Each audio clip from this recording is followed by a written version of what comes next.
Hey guys, it's Caitlin. Welcome back to another journaling video.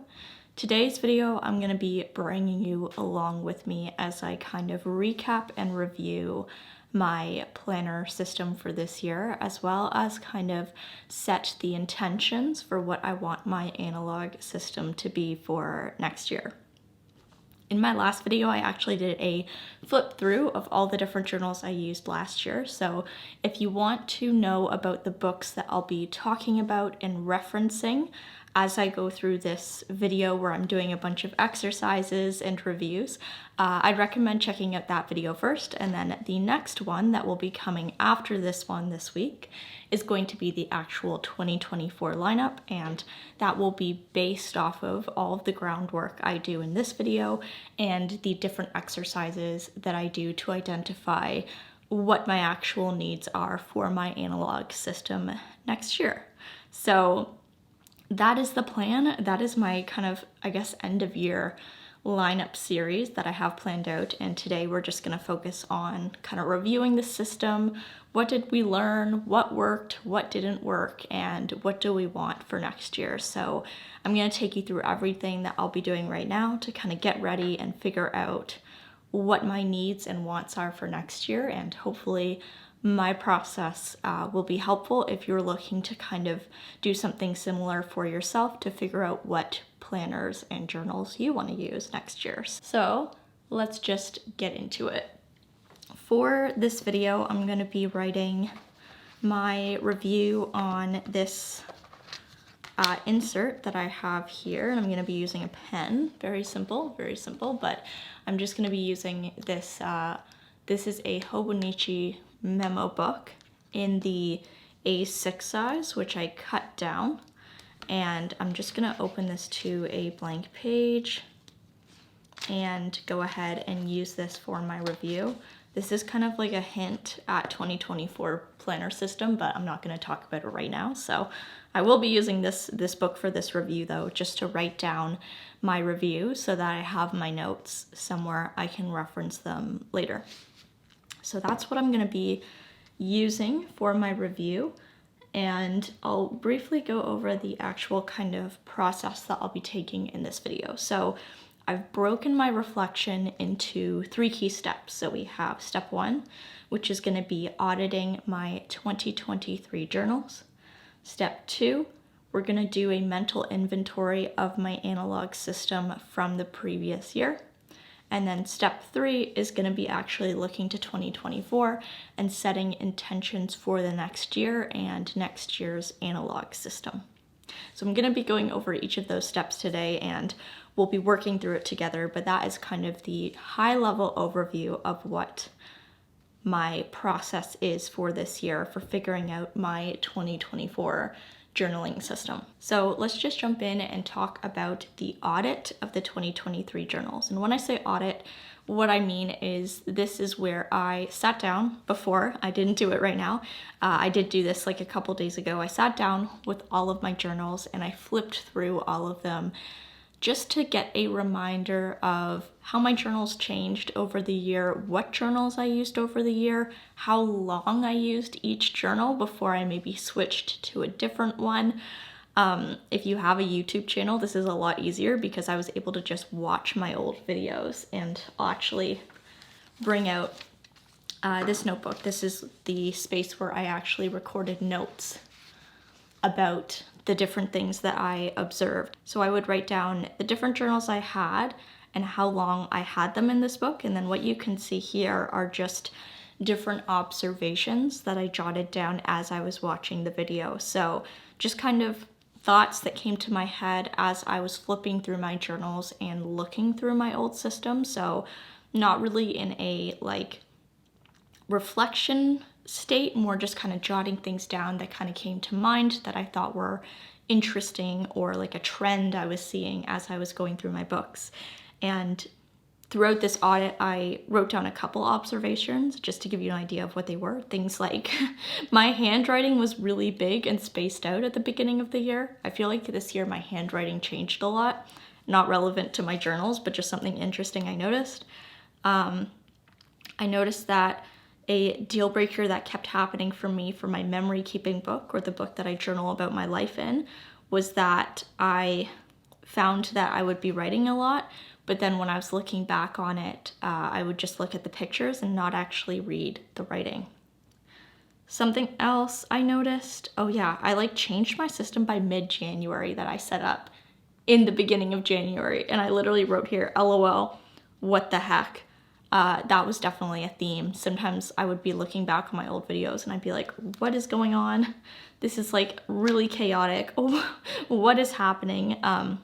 But trying to take a positive approach with that and just use it as an opportunity for learning instead of guilting myself about that stuff.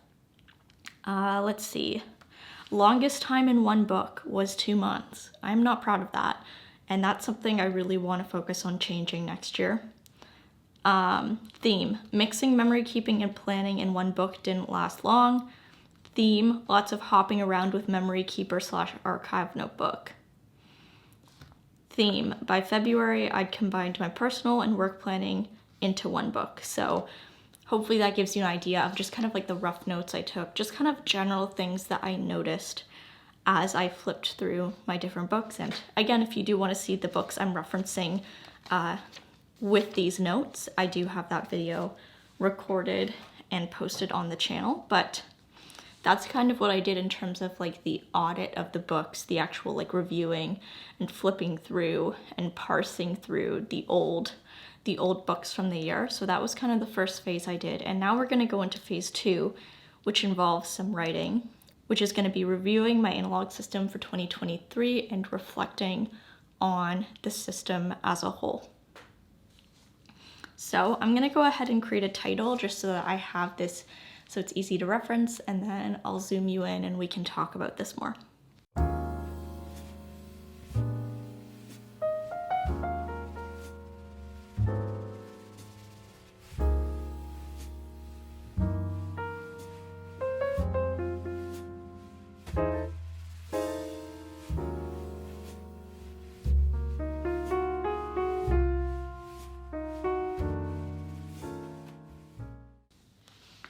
Okay, so I just created a title for myself just so I could easily look back on this if I ever want to reference or read this information again. And I just create a heading for my 2023 reflection. And the first thing I'm going to do for this reflection, or I guess I could call it mental inventory, is the way I want to approach thinking about how my journaling went for this year is following a exercise from the bullet journal method called the mental inventory. And in this mental inventory, there's 4 areas that you jot notes on about and reflect on, which is what worked, what didn't work, what do I want more of, and what do I want less of. Now, traditionally, this is in reference to your life, but I'm going to be focusing this more on what do I want more of from my analog system, what do I want less of from my analog system, and then what worked and didn't work in my analog system this year. So taking a very close look at just journaling. But you could totally open this up and use it for personal goal planning, but today I'm just going to focus on journaling, and I'm going to write down some points for each of those 4 things, and then I'll come back and we can talk about them together.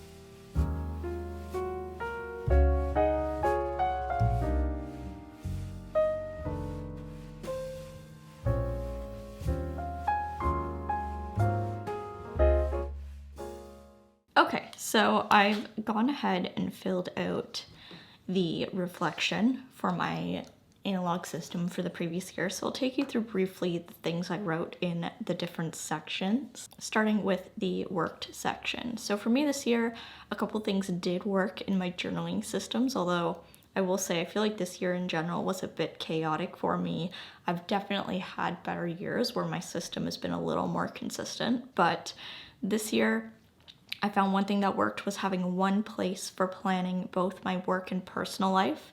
I started the year having work and personal in separate planners, and I found that as the year progressed, I combined them into one, and that worked really, really well for me.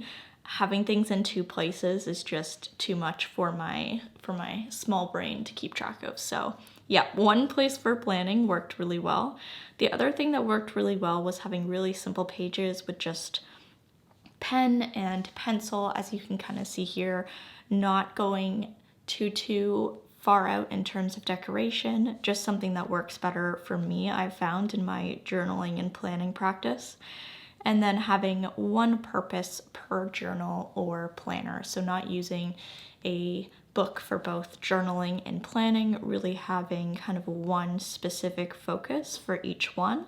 And I'll add on to this one, not only having one purpose, but having the purposes not overlap between books. So having kind of like one spot for planning, that's where all the planning happens, and then having, one spot for daily journaling, that's where the journaling happens. Not having daily journaling in both like a planner and a separate notebook, if that makes sense.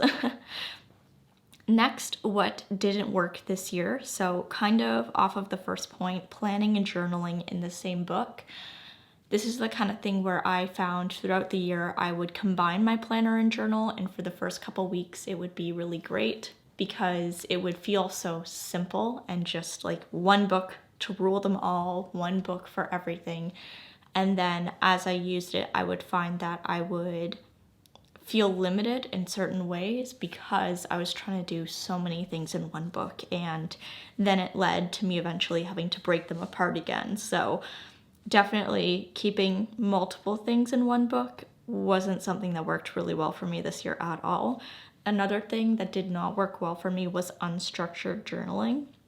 I found that this was very hard to look back on and see like what happened every day because the different pages kind of melded together.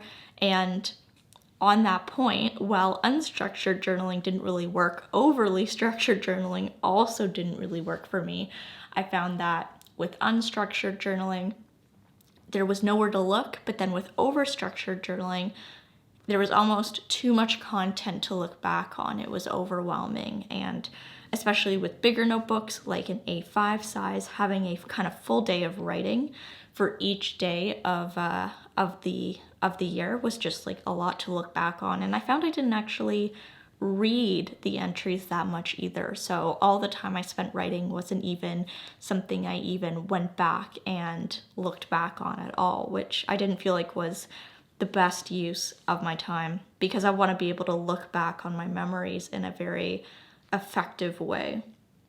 And then the last thing, I talk about this in my previous video when I do my flip through, but journaling in a bound book, specifically maybe I'll say like memory keeping, archive journaling about your day in a bound book. For me, I like to put in ephemera and things and photos and tickets I collect, and time and time again this year I learned that bound books obviously have a spine, so when you stick things in, they get thicker, it gets harder to write in them, and that was something that just continued to be very difficult for me to work through because as the book got chunkier, it became harder and harder to write in.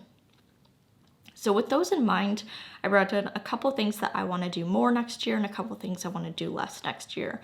The first thing I want to do more of is I want more of my time to be put towards making memories, experiencing life, versus journaling about them. So I really want to focus more on, experiencing interesting things, doing interesting things, and then being able to capture them, but in a way where I'm not spending most of my time having to journal about things, instead doing the things and then taking some time to journal about it, but the time doing the things is much bigger than the time journaling about it. So really cutting down the time I want to commit to my journaling practice while still making it fun and something I really enjoy. The next thing I want to do more of is I want more consistency. This year, planner hopping, I didn't even planner hop, it was like notebook hopping, I would say, for me, with a little bit of planner hopping on the side was a big theme of the year, and I really want to try to not do that as much next year. I'd really like one place for my archive, that meaning my journal. I really just kind of want to have that in one space and have kind of hopefully one committed place or system where I can archive. Even if it's multiple books, I want to try to finish them and then store them together. I want more flexibility in my journaling practice. Something I found for myself, especially with the current position I have as a designer that I have been in for a little over a year now, is sometimes my days are a little quieter and I'll take time to take little breaks to journal, and some days are absolutely crazy and I don't remember to journal because I'm just like trying to do a million things and life kind of gets in the way, and I want to really focus on allowing my journaling practice to be flexible so that on the days where I'm busy and maybe I forget, I'm not having to play catch up or feel additional pressure because I've missed a day. I want it to really be able to be flexible and adapt based on how much time I have, whether that's a little more time or a little less time. And then the final thing is I want a centralized place for planning and note-taking. So I kind of started to get towards this by the end of this year, but I really want to try to get back to simplifying how I plan and having kind of one place for like my calendar, my notes, ideas, just kind of having one centralized hub for all of that. So it's really easy to keep track of and not kind of segmenting that and splitting that into multiple places. Now getting into the less of, I have a couple things here. The first thing I want to do less of is I want less time put towards making spreads in my journal. So really just focusing on writing about the things, printing out photos about the things, putting in the ephemera. Less notebook hopping. I think I covered this one already, but yeah, I really want to try to focus on staying in a journal for more than 2 months. That is the goal. And the third one, bulky journals to store. So this is something I actually discovered. Sorry, the lighting's like really weird today, but this is something I discovered when I was going through my journals. Is I started to realize that after journaling for over, I think like 8 years, I've accumulated a lot of notebooks, and notebooks take up a lot of space, like a lot of space. And something that I really want to be mindful next year of is what kind of system I want to use and how that is going to be stored in my home, and what kind of books do I want to use to make that as compact and as streamlined as possible. So that's what I mean when I say less bulky journals to store. I really want to try to make the journals that I write in and then archive as kind of, I guess, compact as possible, so that I don't have bookshelf upon bookshelf of journal, because I'm not the kind of person who likes to throw out my notebooks. Maybe in the future I will, but right now I just, that is not in my comfort zone. So yeah, that's something that I want to think about next year as well. So now that we've gone over the reflection, I think I have a good idea of the kind of things that I need and want to focus on going into next year. Now I'm going to write down my 2024 analog system intentions. So for the 2024 intentions, I'm going to be actually doing something that I do a lot in my work as a designer. I don't talk about my job here, my career here very much. Actually don't. I don't do YouTube. It's kind of something I do for fun when I have time on the side, but I do work as a designer, and my job as a designer is to design experiences for people. I design actual products for people in the digital space. And I won't go into it too much because, you know, obviously privacy on the internet, but one of the things that we do as designers a lot of the time when we are figuring out a product and figuring out what someone needs for a product is doing these things called user stories or user statements, where you essentially identify the need and then the benefit of the need, or the action that someone would do from the need. And they usually follow a structure of, as a user or as a client or as a planner lover, let's say here, I want X so that I can do or benefit from Y. So I'm going to be kind of taking that and adapting it a little bit for this exercise. So what I'm going to be doing instead is creating a kind of prompt for myself to fill out, and it's gonna go like this. So the prompt is, in 2024, I want my analog system to be insert thing here, so that insert thing here. So it's gonna be, I want my analog system to be A, so that I can either have this benefit or do this thing or benefit in this way from it. And I've already kind of thought about these, so I'll write them out for you and then I'll explain what they mean and how they kind of are going to factor in as like the key cornerstones of my 2024 system. So I'll go ahead and write them out here and then we can talk about them together.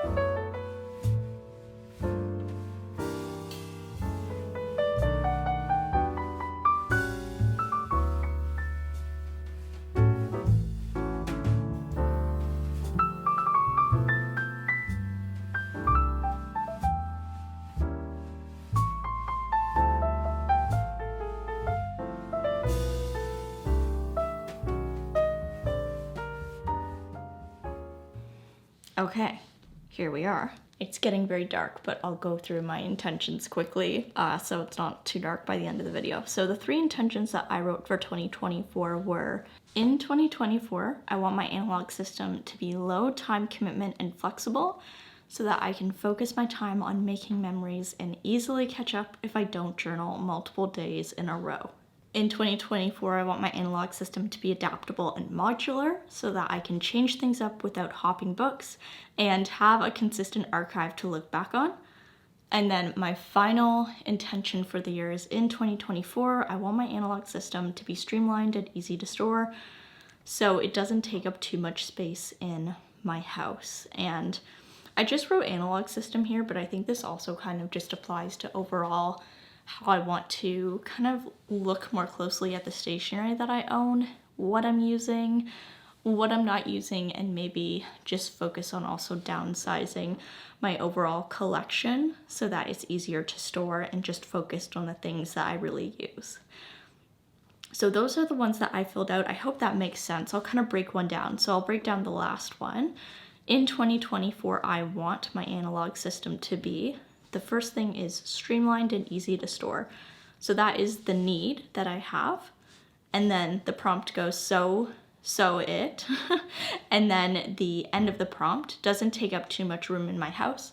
That is the action or benefit that I have based on that need. So I hope that made sense. And I found this really helpful to kind of figure out what I needed, but also what like the success of that need or the outcome of that need would look like. And yeah, it was kind of fun to kind of take like something I normally do at work and apply it to planning. It's very fun, but yeah, that's kind of the approach I've taken for my 2024 Techo Kaigi prep or like planning for the next year for my planner lineup. I hope you found this helpful. Let me know if there's any other exercises you do to get ready for the new year. The next video is exciting because it will be my lineup for next year. So really excited to show you guys how I took these kind of intentions and reflections and applied them to my system of books for 2024. And besides that, that is the video for today.